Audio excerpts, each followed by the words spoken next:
Buen día, profesora, buen día, compañeros. Ahora, mi nombre es Nicolás Silva Canales y voy a comenzar hablando del ensayo de penetración estándar, SPT, y de su obligación en la obtención de parámetros.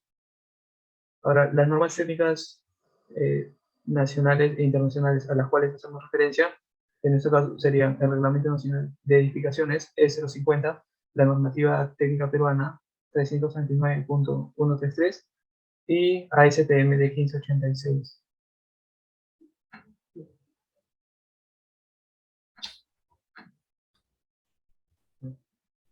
El inicio de nuestro ensayo es el siguiente. Comenzaremos explicando el ensayo SPT, sus importancias, objetivos, limitaciones. Proseguiremos con el desarrollo, aplicaciones, resultados y terminaremos con un par de recomendaciones y conclusiones. Ahora, el Standard Penetration Test, SPT, puede definirse como el ensayo que contabiliza el número de golpes necesarios para introducir una toma de muestra tubular de acero hueco o sea, hincado en el suelo, que cae reiteradamente a una distancia de 76.2 centímetros. Ahora, en este ensayo se realiza una toma de muestra cada 15 centímetros o 6 pulgadas y se anota el número de golpes n para llegar a esta distancia. Esto se repite 3 veces, es decir, bajamos hasta una profundidad de 0.45 metros o 18 pulgadas y se registran estos 3 intervalos. Este sería básicamente el procedimiento. Ahora, en las imágenes se pueden observar, de acuerdo con la NTP y ASTM, los pesos, distancias y muestreo del estrato que será llevado al laboratorio. Este muestreo se colocará en una bolsa térmica y se indicará el mayor detalle posible en esta. Bien. Importancia. La importancia del ensayo bajo criterio de la NTP y ASTM de 1586 es obtener la sumatoria del número de golpes SPT o la resistencia a la penetración estándar en los intervalos de 15 a 45 centímetros, donde no se tomará el conteo del primer intervalo, o sea, los primeros 15 centímetros, ya que se presume el terreno se encuentra alterado, y luego los 45 centímetros tampoco, ya que existe la posibilidad de estar frente a una sobrecompactación debido a la cintada del ensayo. Ahora, es importante obtener la resistencia de penetración estándar porque sirve como dato para la elaboración de correlaciones de parámetros del suelo, ya sea la densidad, compacidad, módulo de elasticidad, y también algunas fórmulas empíricas como las que se detallan en la PPT, asentamiento, diseño de pilotes, evaluación de potencial de pico fracción. Siguiente. Objetivos. Los objetivos serían más que nada describir el procedimiento y aplicación de este ensayo de SPT de penetrar un muestreo de suelo con un tubo partido con el fin de obtener la resistencia del suelo en relación a una carga ejercida, en este caso una carga normal. Lo segundo sería la obtención de muestra para posterior identificación, como la clasificación SUBS, ubicación y espesor del estrato del suelo, nivel freático, evaluaciones en los laboratorios, como las correlaciones que mencioné anteriormente, y definir algunos problemas que puedan presentarse en nuestro suelo ensayado. Listo. Ahora, limitaciones.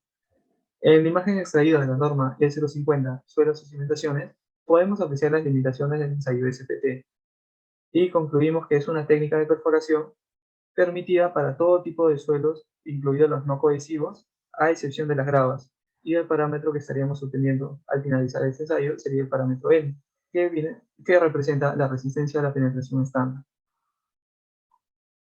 En cuanto a algunas de las limitaciones de la norma internacional ASTM de 1586, encontramos que la prueba puede dar por finalizada en los siguientes casos.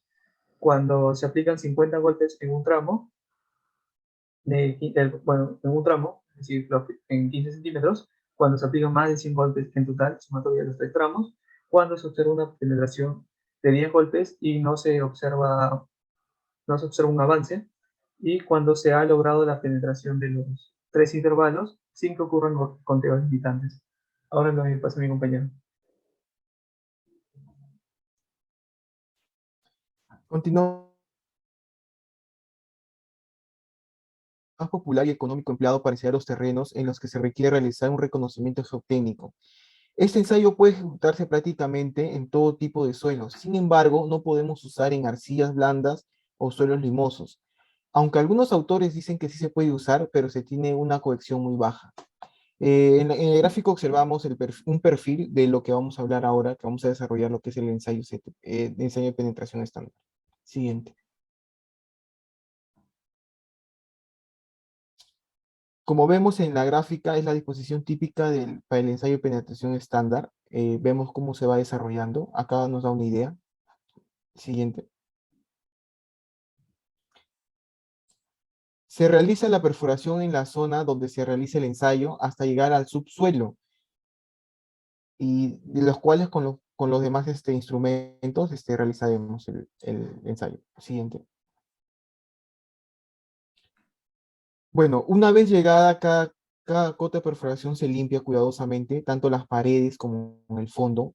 Los residuos por succión se retiran, acotando. Y acá tenemos la toma muestra, que es de un acero resistente, que está conformado por la cabeza de acoplamiento, el tubo bipartido y la zapata. Siguiente. Una vez instalado el muestreador, al extremo de la tubería de perforación, se baja hasta una profundidad donde se encuentra un manto sobre el cual se va a hacer la prueba. Se marca la tubería de perforación cada 6 pulgadas, que equivalen a 15 centímetros, para así identificar los tramos. Como vemos acá, tenemos el martillo, el cabezote, y acá tenemos el toma muestra, el muestreador. Siguiente. Bueno, el martillo tiene un peso de 140 libras. En esta fase comienza el ensayo. La penetración propiamente dicho, se deja caer el peso del martillo de 63,5 kilogramos de altura, de 762 milímetros, sobre la cabeza de golpeo de las barras de sondeo, para que el muestreador penetre cada 15 centímetros y así pueda recolectar el suelo. Siguiente. Ahora, como el gráfico indica, eh, se anotan los golpes para penetrar cada 15 centímetros. La primera se denomina en cada de asiento. Vamos anotando cada 15 centímetros y nos damos cuenta porque el ensayo acá, la varilla tiene marcadas ya. Cada tramo tiene marcado, de los cuales, como vemos, en la parte superior va bajando y en la parte inferior va penetrando. Siguiente. Este es un perfil que se adapta mejor, donde vemos la encada de asiento y la hincada cada 15 centímetros, que serían los 45.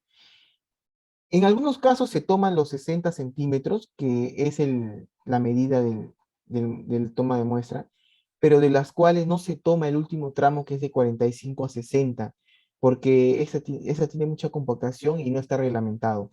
Tampoco se toma el primer tramo de los 15 centímetros, porque acá puede haber error, puede haber muestras que no se han limpiado bien, entonces no lo tomamos. Solamente trabajamos con los tramos de el segundo tramo y tercer tramo. Siguiente.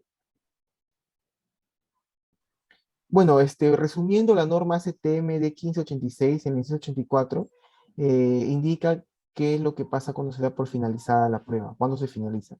Cuando se aplican 50 golpes a un tramo de 15 centímetros, cuando la semisuma es 100 golpes, o sea, tercero o cuarto, cuando pasa los 100 golpes, se termina la prueba. Cuando no se observa penetración alguna en 10 golpes, cuando se ha logrado la penetración de 3 intervalos, 0,45 metros o 45 centímetros, sin que ocurran contextos limitantes. Siguiente. Bueno, según los datos de campo, acá observamos el número de golpes y la profundidad. Una profundidad de 7,5 a 5, notamos el número de golpes, que fue 10. En el segundo tramo de 15 a 30 fue 13, y en el tercer tramo fue de 30 a 45, 16. Entonces, como mencionamos anteriormente, solamente manejamos para hacer el ensayo la resistencia de penetración estándar, solamente utilizamos los tramos de 15 a 30. Bueno, acá, como vemos el número de golpes, nos sale 29. Pero, ¿qué pasa acá? ¿Por qué está la R? La R es rechazo. Esto quiere decir que el suelo, su resistencia es muy alta. ¿Y cómo nos damos cuenta cuando vemos que de 30 a 45 ha excedido a 51? Entonces se pone R. Siguiente. Bueno, acá vemos la perforación con diferentes profundidades, ¿eh? vemos de 1.05 a 1.50. Acá están los 45 centímetros. Y así sucesivamente. Vemos que los 45 centímetros aparecen en todas las profundidades. Entonces, si vemos en el tramo de 8.05, 8.50 aparece el R. Esto quiere decir que en este tramo de 15 a 30 la resistencia del suelo fue alta. Y así nos damos cuenta en las demás donde aparece R. Siguiente.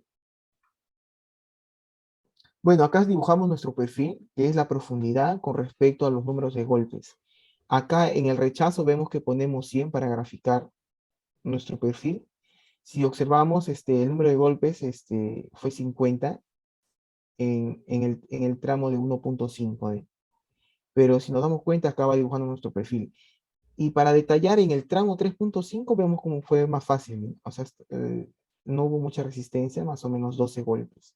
La gráfica nos brinda el perfil del terreno en cuanto a la resistencia a la penetración dinámica. Siguiente. Bueno, le paso la posta a mi compañero. Gracias. Yo, yo voy a hablar acerca de lo que se vendrían a ser las aplicaciones en obras ingeniería, bueno, en obras de ingeniería.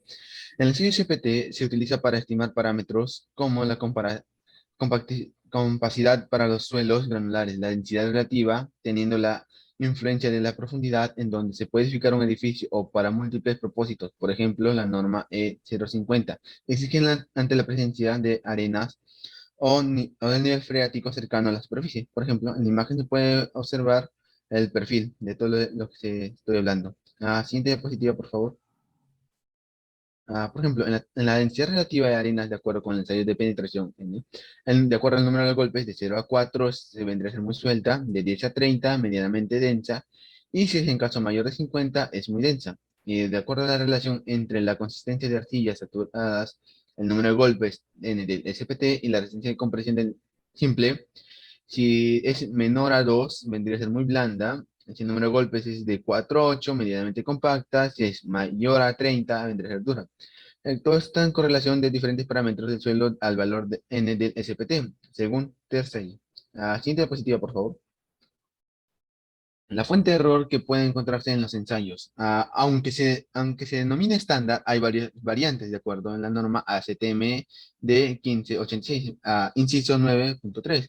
Nos nombra las correcciones más comunes, que entre la energía desarrollada, la presencia o no del NF, la influencia de sobrecarga, la longitud de la barra de perforación, la ausencia o presencia de revestimiento, el diámetro del agujero. Los resultados pueden ser diferentes, pero si no cumplen con los diferentes factores, no va a funcionar. Los dispositivos de golpeo también, se sabe que se recomienda que sea automático, más al ser muy caro, el más común vendría a ser el de forma manual, el cual se muestra en la imagen.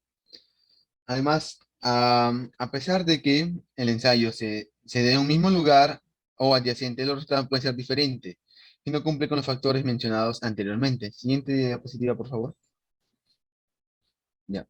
Las recomendaciones para la ejecución del ensayo. Se recomienda que la muestra, una vez extraída, sea guardada al instante para que así sea llevada al laboratorio, ya sea en una bolsa hermética y con su respectiva etiqueta, para realizar los diferentes ensayos y evitar de alguna forma sea contaminada la muestra. Se debe asegurar que la base superior del trípode de forma horizontal y evitar que se incline, puesto que no se obtendrá el resultado esperado y se tendrá que hacer de nuevo todo el proceso. Se debe tomar en cuenta que la norma ACTM de 1586 indica que la prueba se puede dar por finalizada cuando se aplique 50 golpes para un tramo de 15 centímetros, al aplicar 100 golpes en total o cuando no haya penetración alguna durante 10 golpes. Solamente se suma el segundo y el tercer tramo de los 15 centímetros para realizar el cálculo de la resistencia de la penetración estándar en SPT. Siguiente diapositiva, por favor. La conclusión, según Tersaghi, las tablas de correlación nos permiten entender las características del suelo, la densidad relativa, resistencia a la compresión simple y la consistencia.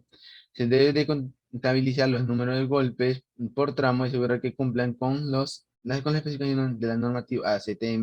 De lo contrario, los resultados son erróneos desde el inicio del ensayo. Este ensayo es el más usado para obtener datos como la profundidad, espesor y la composición de los estratos del suelo y una aproximación de la resistencia del suelo. Siguiente diapositiva, por favor. Y para finalizar, las fuentes bibliográficas son las que pueden observar en la diapositiva, en la cual de donde hemos sacado toda la información que se muestra en la diapositiva. Eso es todo. Gracias por su atención. Ahí acá abajo.